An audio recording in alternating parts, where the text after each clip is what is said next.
Today is February 22. Ukraine Media Center Ukraine Forum continues its operation. My name is Vasil Samokhvalov, and we're starting our event, which is happening thanks to the support of the Embassy of the United Kingdom in Ukraine. And we will talk about the hybrid war of Russia in Ukraine and how to win in the information front. So whom are we going to talk to?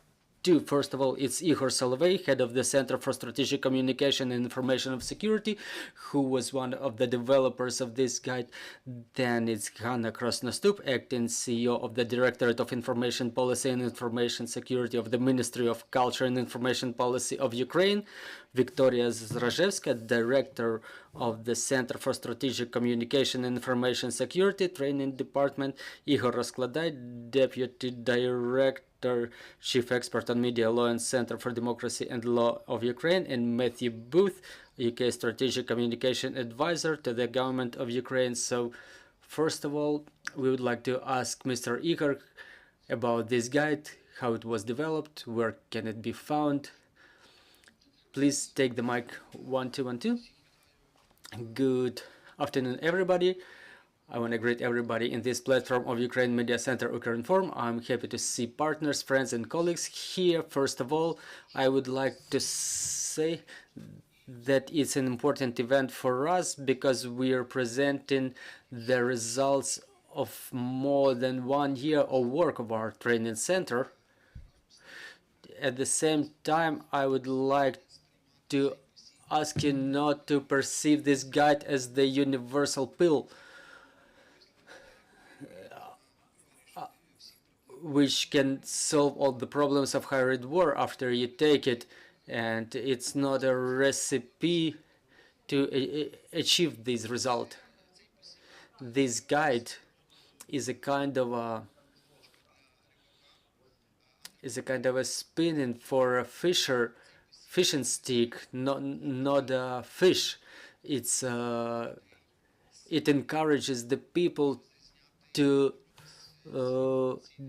differ, to counteract the information influence, to tell manipulations from truth, to tell information from psyops.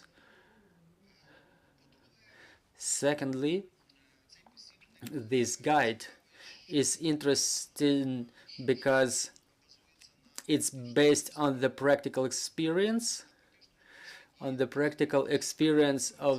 trainers of our training center, the Center of Strategic Communications, OSINT specialists, analysts, fact-checkers who during this last year or more than a year were engaged in training activities. And Viktoriia may tell you more about this. She's the head of our training department, and based on the experience of our partners from United Kingdom, Sweden and other NATO countries. In fact, we comply with the regulations and requirements for the entrance for joining NATO in the information sphere. And from the center, from the Ministry of Culture and Information Policy, we want to thank the partners who helped putting together and publishing this guide. And to summarize, just a couple of words, whom this guide is for. First of all, it is developed for the specialists.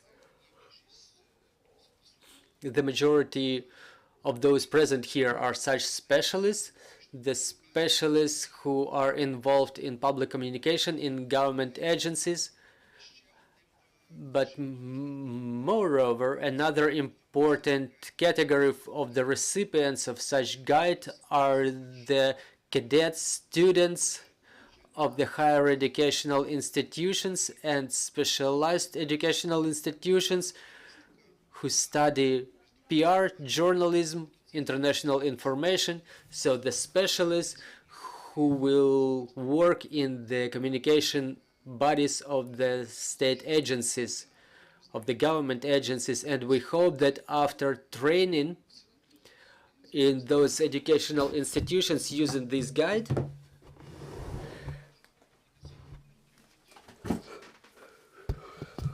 state communication bodies will receive or will get the high-skilled specialist employed. And I will wrap up at this and pass the microphone to Hanna Krasnostup.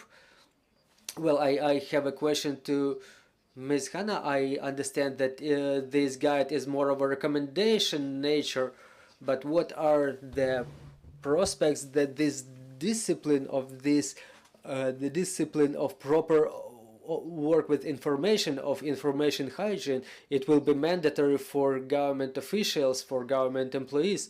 Thank you for your question. I will start with an answer right away.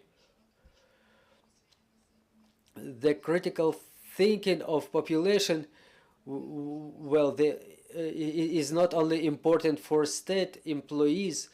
We're talking about the nationwide program of information literacy. It starts with the kindergarten, then goes to school and the higher educational institutions. It doesn't matter whether you are a government official or government employee or just a regular citizen. We have all to have skills to counter disinformation. We have to understand what are deep fakes. Those are the skills that everybody should possess. It doesn't matter who we are. What's important is that every day with all our actions we bring our victory closer. And availing myself of opportunity, I want to ask my colleagues from the Center of Information Security and Strategic Communications for this wonderful guide. And I hope that we will have an opportunity, each of us present here, to get familiarized with this guide and to implement the recommendations in our life. Yes, it's of recommendation nature, and us as the Ministry of Information, of Culture and Information Policy, we will forward it to our colleagues in military administration and local administrations so they use it during their work. Like 5 years ago, it was difficult to find information, but things changed, especially during the war. We were picking information piece by piece, but now there is such an amount of information, or specifically disinformation, just like one of our Ukrainian writers said, it irradiates in your shoulder. Everybody should know how to double check the information, where to get the official information. Now we're in Ukrainian National Information Agency, Ukrinform, is the real source of faithful information, verified information. Please use it. Please visit our website. And also I would like to say that counteracting disinformation and media literacy are the pillars our information front is currently founded on. This guide is not the first step, but it's just another step undertaken by the Ministry of Culture and Information Policy in cooperation with the Center for Strategic Communication and Information Security. We also make the refreshment trainings in countering disinformation. We have a wonderful project, the School for Counteracting Misinformation, and my colleague Viktoriia will tell you in more details about that. Viktoriia, please. So how will you implement all this practical knowledge for every government employee? Yes, thanks a lot. Good afternoon, everybody. First of all, I would like to tell about our School for Counteracting Misinformation. It's our project that we, with the Center for Strategic Communications and the Center for Democracy and Rule of Law, we implemented with the financial support of the government of Sweden. Many of our colleagues and partners get involved with consultancy support, and this school is for training government employees in the skills of counteracting disinformation and strategic communication. Within the year 2020, when our school was just opened and continued its development, we had more than 30 trainings and more than 700 persons were taking part in such trainings. It's almost important that we consider one of the achievements of our school that last year the center received a state certification for 2 training programs. The National Agency for State Service certified 2 programs, Russian misinformation and counteracting it, and strategic communications in public governance. So it's one of our systemic and big-scale steps for implementation those trainings for state employees. And this guide, as Mr. Ihor mentioned, is a result of our training experience, and not only training experience, but the result of activity of the Center for Counteraction of Misinformation, because it includes both methods for counteraction of misinformation, what should be done for that specifically, and it has fundamental theoretical knowledge what Russian propaganda is, how it works, and what's its influence not only on Ukraine but on each of us as a civilians and government officials. And I would like to emphasize that this guide is really oriented at government employees and the representatives of local governments and state administrations, but it will also be useful for all the citizens, because it says in simple words, it explains in simple words how the Russia does the information warfare and what can everybody do to counteract it, to counteract the information war in a joint effort as the state and the civil organizations together. And I would like to thank and emphasize our partners is the Center for Democracy and Rule of Law, which supports our School for Counteraction of Misinformation, and they reviewed this guide, and also the government of the United Kingdom. There are representatives for strategic communications from the UK government who consulted us in development of this guide. They have relevant experience, and my colleague will tell you about this. So in this joint effort, we can do a lot and bring our victory closer. So please pass the microphone to Mr. Matthew. For example, yesterday, there was a question, for example, yesterday BBC World, when they covered the speech of Putin, they invited the husband of Olga Skabeyeva, Mr. Popov. So the question is to you, there is a lot of conclusions in Ukraine as to the hybrid information warfare, but what are the conclusions that the whole world comes to, and what is the use of such guides that you can describe? Thank you. Thank you very much. I was waiting for the translation, so I understood your question entirely. Just to come initially on your response to your question around coverage of Putin's speech yesterday, I think my response to that would probably demonstrate the scale and the breadth of the support from the UK government to Ukraine, which is that rest assured my colleagues in London are having conversations with the BBC around some of the ways that which reporting can be careless. And I say careless because I do believe there's no malicious intent whatsoever. It's about, as Viktoriia was saying, and Anna as well, there is a need for us in government to be informing populations, informing academics, informing journalists, informing the media about the tactics that Russia uses, and even what seems like a careless mistake when you're a journalist and you're working very quickly can actually have very significant repercussions. So I just answer that initially by saying, rest assured, my colleagues are having conversations. To come on to the second point of your question around sort of standards and training, I think those were I think there was 3 things that I wanted to speak on. One was the importance of professional standards when it comes to public sector communications. The second was training. And then the third, where the UK can offer further support in this department. So we have our own models, lots of different structures, lots of different processes, similar to as has been set out in the CSC handbook. We have our resist framework, which is all around countering disinformation, and I suppose it's worth reflecting with the UK government where all of those standards, all of those processes come from. So if you have a job in the public sector in the UK and you work in communications, you are part of the Government Communication Service, the GCS, and that organisation in some form or another, it's a professional body that has loosely existed for about 100 years. It started on the back of the First World War, and pretty much started with a mistake.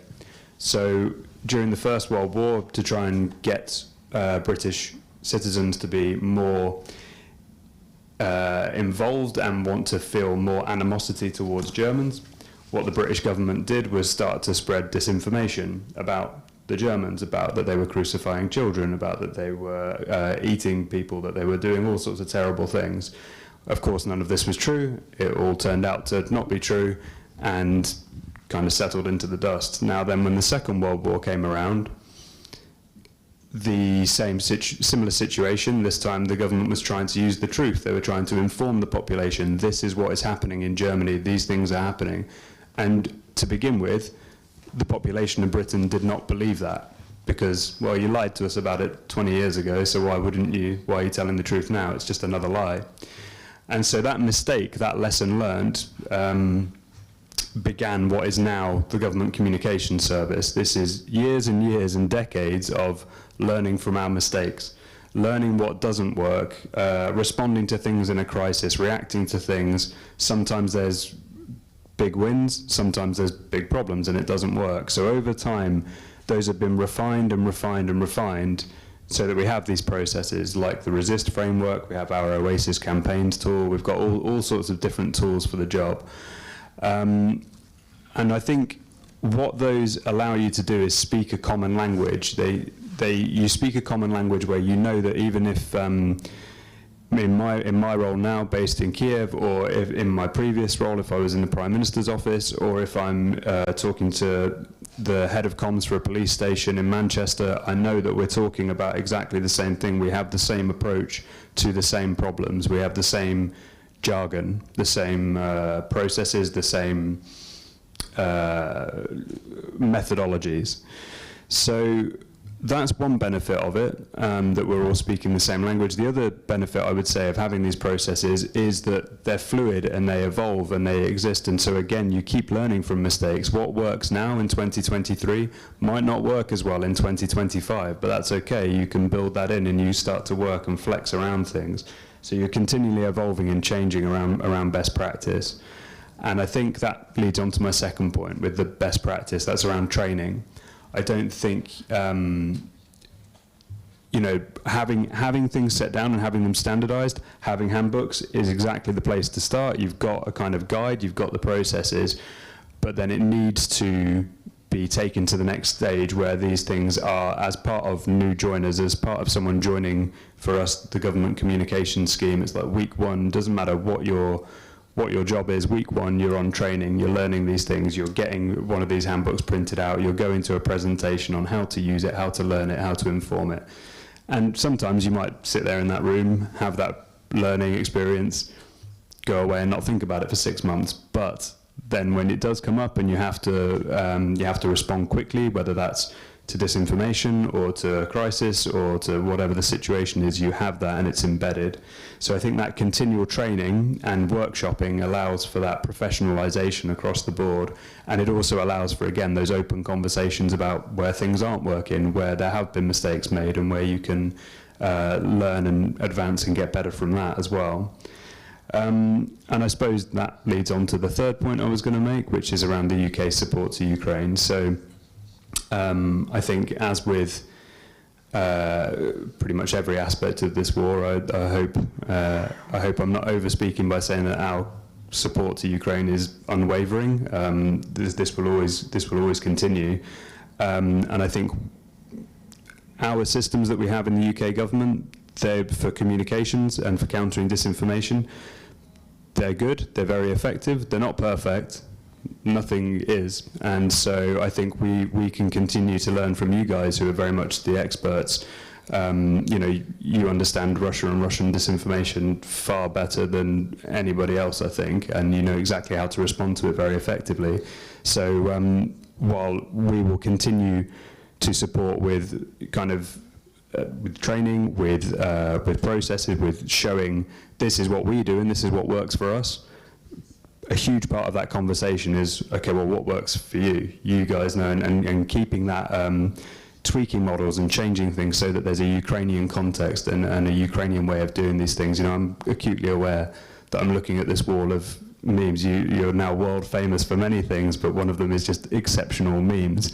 You would never have seen the UK government doing that. And it's, you know, it's not a, Ihor mentioned earlier the idea of training being a universal, I think you said a universal solution, what we would call in English a silver bullet. You know, one tactic like that is not a silver bullet, but it's great that these things exist, that there is that Ukrainian flavour. So I suppose what I would leave you with as a reflection is that my work, certainly from the British Embassy in Kyiv, that continues and continues to support government of Ukraine in various different points around capacity, around insights, around training, around all sorts of things that we can try and help with.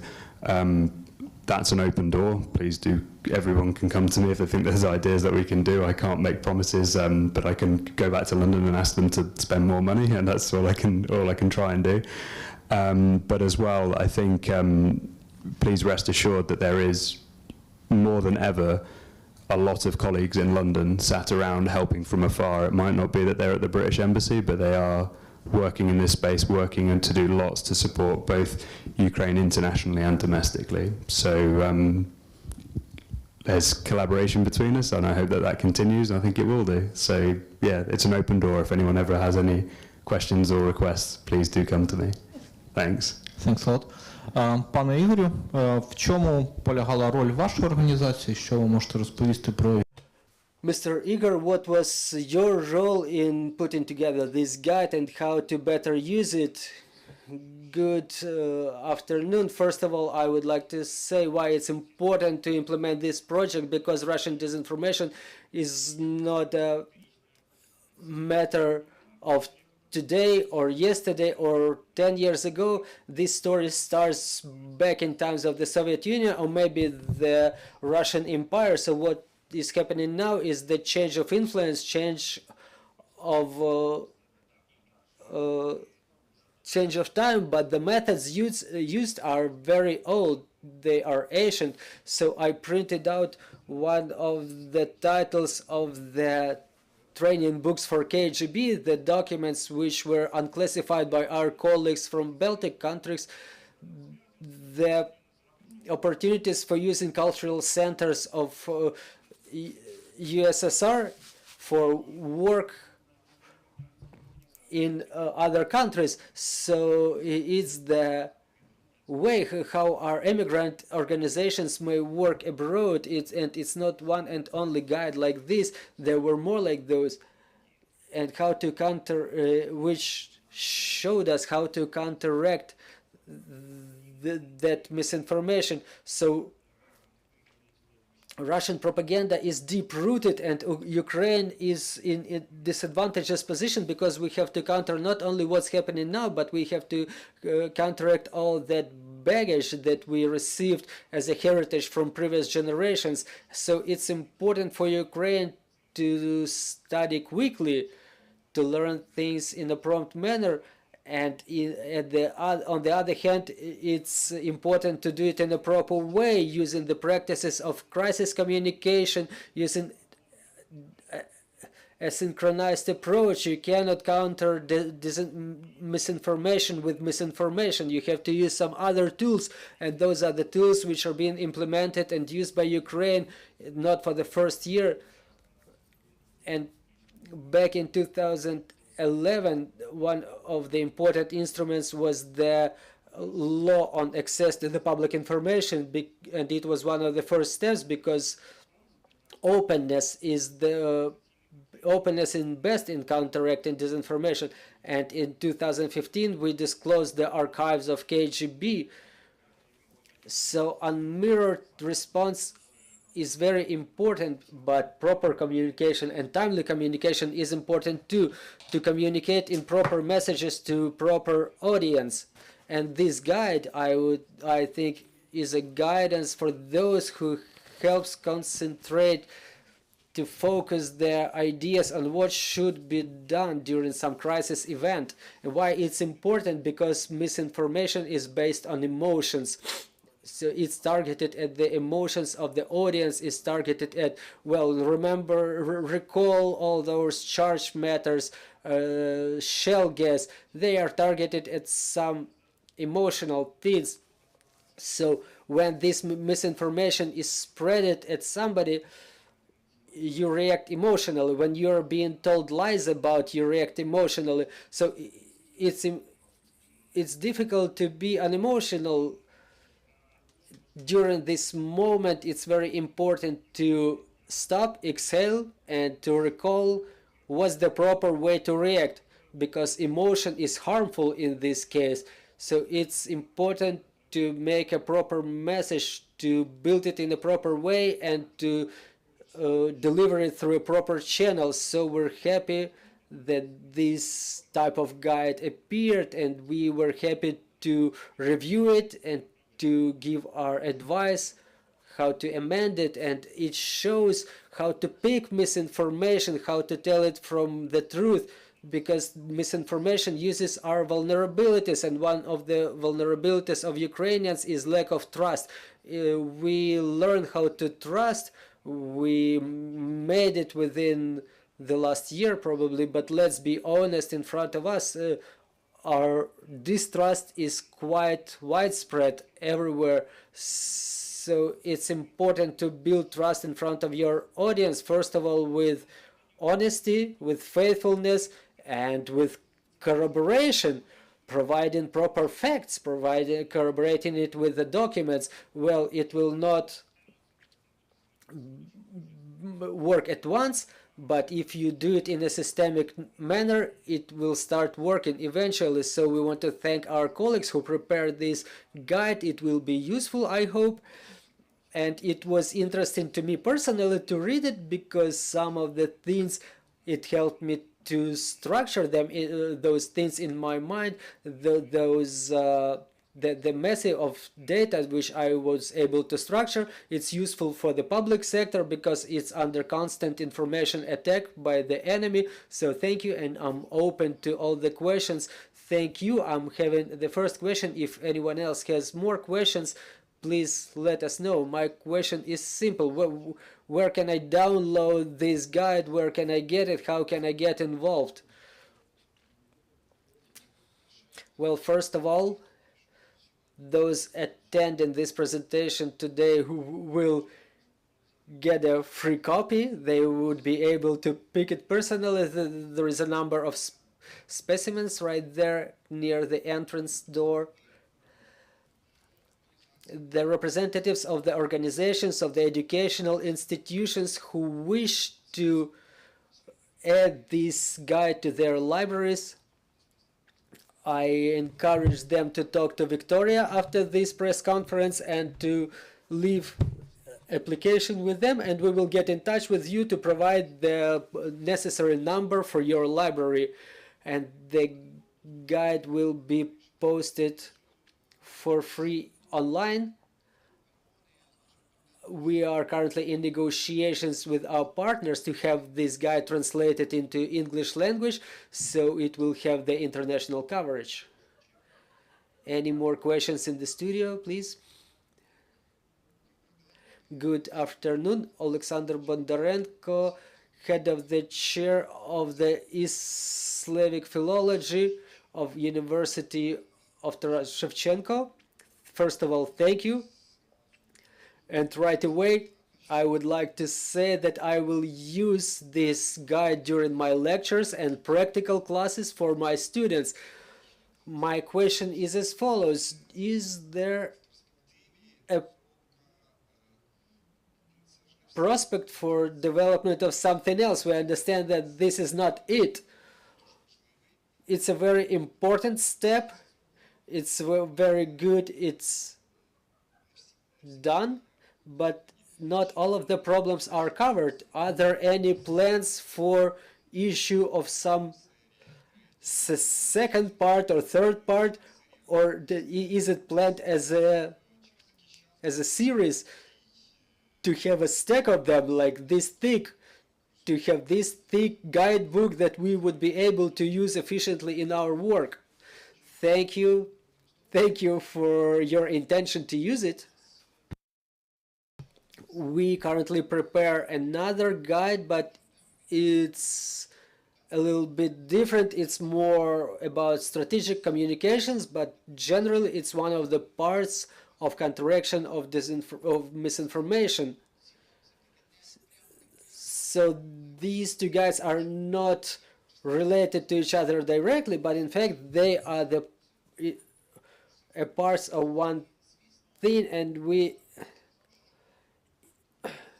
encourage everybody to get familiarized with the other one. And this guide is based on the practical experience, and in course of our training programs we will accumulate feedback, practical experience of the people we work with, so that we could prepare new recommendations in response to that feedback. Any more questions? If there are no more questions on the floor, I will have a question myself. There is a hybrid war going on, and my question is it possible to win this war, and what will be the indicator of such victory? Well, I would like to focus your attention on the title, How to Win in the Information Front. We had discussions as to the title of the book. I personally think that it's a little bit incorrect to win, because the victory in information front, there is no final victory in information front.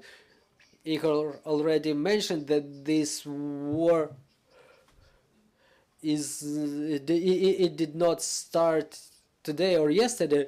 It's going on for centuries maybe. So we have to emphasize that the information war is going on forever, and we cannot say that we won today. We put the gadget on the wall and we may sit back and relax. So this is an ongoing process, and as long as the perpetrators, the enemies exist, there will be information influence, information impact of bigger or smaller intensity, but we have to be ready for it at all times. If anybody has anything to add, please go ahead. Thank you. That's confusing. I would just add very quickly to that a point that came up during discussions in when I was at a meeting in Brussels fairly recently, and I think I mentioned earlier about UK communication systems being 100 years of mistakes and learning from those mistakes. Just as old as that process and that learning from mistakes has been, it was mentioned earlier, disinformation is nothing new, and it will continue. The Russians are using the same tactics that they've used for 100 years, if not more. And they get smarter and they change new narratives and they do things, but it's generally still the same sort of tactics. And I think, as with so much of Russian, you can draw analogies between the information warfare and kinetic warfare. Their approach is to have stuff that's okay, and have lots and lots and lots of it, an overwhelming amount. So that, you have human waves attacks in their kinetic warfare, you have information wave attacks. And I think that's always worked quite well, because if you're one against all of that overwhelming wave, that's very difficult. But it's not just one anymore. I think we've all woken up to this, and so I think this is where you have the Ukrainian government, you have the British government, you also have all of our colleagues in Europe, all of our partners in America, in Canada, and lots of people are engaged in this and looking at this. So your initial question was, can we win? I do agree that this goes on and on and on, but I think that wave attack, if it now is meeting a whole wall of other, truthful information grounded in the right tactics and the right approaches, I think it's inevitable that we will win. This increasingly, their tactics will not work in the future. I strongly believe that. So wanted to add that. Якщо так, звичайно. Я ще додам до першого. I would also like to add a little bit. If the question is, are we winning at this moment? My vision is that without modesty, we can say that yes, we are winning, and it may be confirmed. It doesn't necessarily move that it's a final process, and if we are winning at this very moment, it doesn't necessarily mean that we may relax. It's not over yet. It's too early to relax. So my summary is that counteraction to disinformation is when there is no victory and final goal, but there is a noble way. Good afternoon, everybody. I'm the teacher of history of Mariupol Lyceum of city of Kyiv. I would like to thank you for this guide, and should we had it back in 2014, it would be way better. It's not like I'm having a question, but it's rather an opinion. Now the information influence is way weaker than in 2014 because we've done a lot within these 8 years, and maybe thanks to the fact that sick Putin just crossed out everything that some people that used to hesitate, that they had doubts about. But since I lived in Mariupol, I follow the events, what's going on there. So what's gonna happen to information policy after we win in the battlefield? Do we have some recommendations or mechanism to fight for the hearts of the people who remain in the occupied territories? Because if we talk about the territories which are occupied since 2014, those are different people now who live there. Their identity, their conscience is different. But those who remain in the territories occupied since February 2022, they start changing gradually. They're all Ukrainian citizens, and we have to bring them back. But the very complicated question is how to do it. If we talk about DPR, there's a lot of blood. If we talk about Crimea, there's less blood, but in DPR there's a lot of violence, a lot of blood, and DPR treat their population worse than the Russians themselves. And what can we do to bring those people back in future to Ukraine? Well, let me start. This is a question for the whole another press conference. I'll try to be concise and go step by step.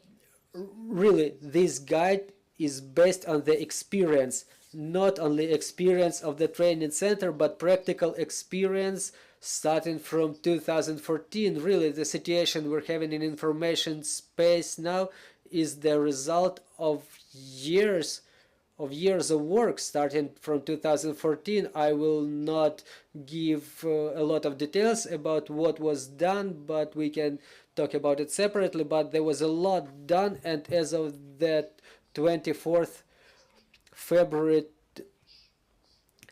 2022, we came there with well prepared in the information front, which allows us to keep doing what we're doing. And regarding the population in the occupied territories, what Russians do is they try to build the information wall.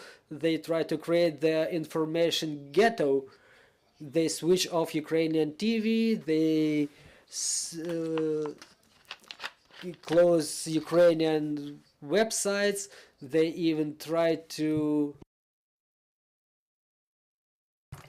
switch internet traffic to Russian servers so their special services could control it.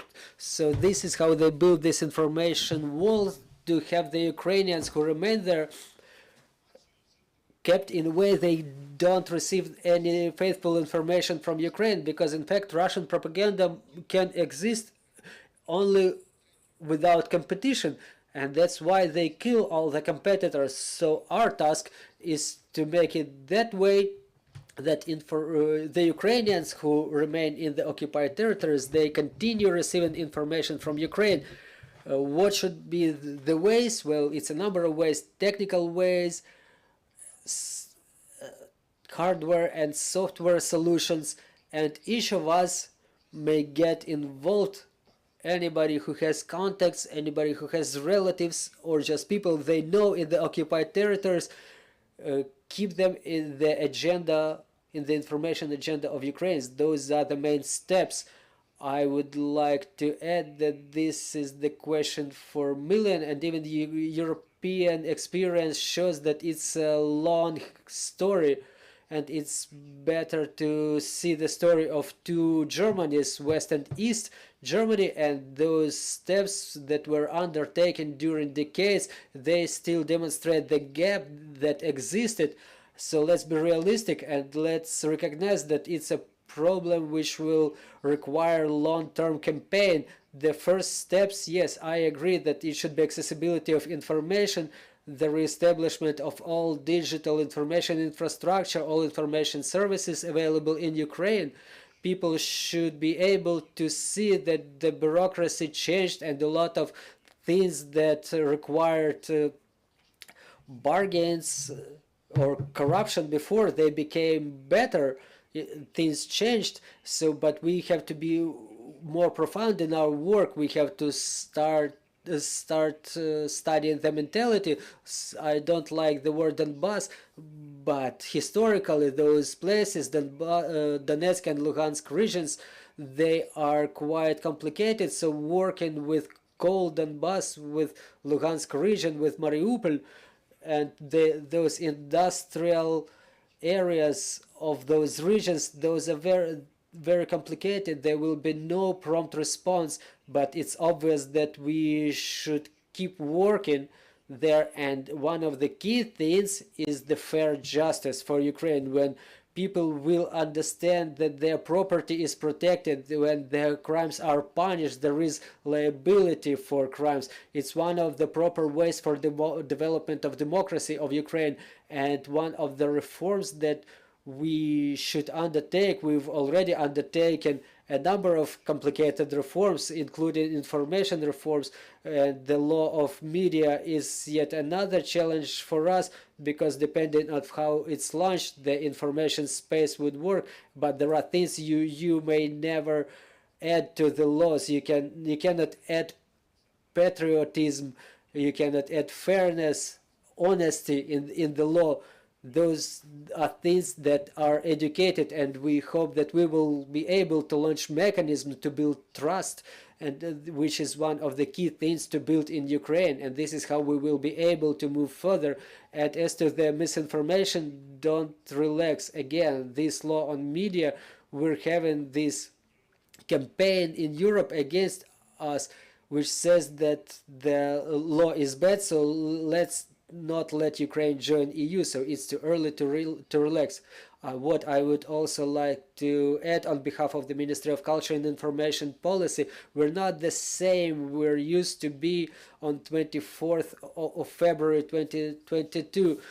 We're different, but from the very first day the territories were liberated, we all got united.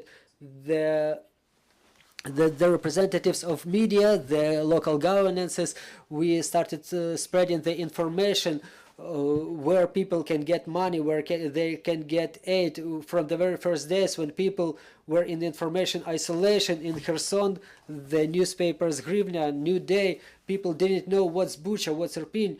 We started making special issues right away, and those special issues are still on. On the way are Zaporizhia, Mykolaiv regions and other occupied territories. We are ready for that.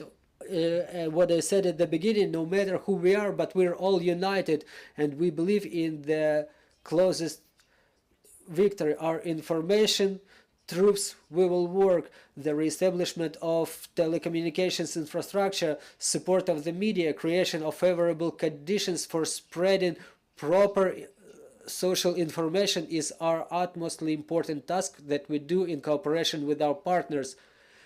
And I will remind you that our mental deoccupation will happen after our physical deoccupation. So the main fighter in the information front is the armed forces of Ukraine. So we will wrap up at this optimistic note. We were talking about the guide hybrid war of Russia against Ukraine, how to win the information warfare, but in fact we covered other topics. I want to thank all of our guests. We will continue our operation at 1800 today. Thanks everybody.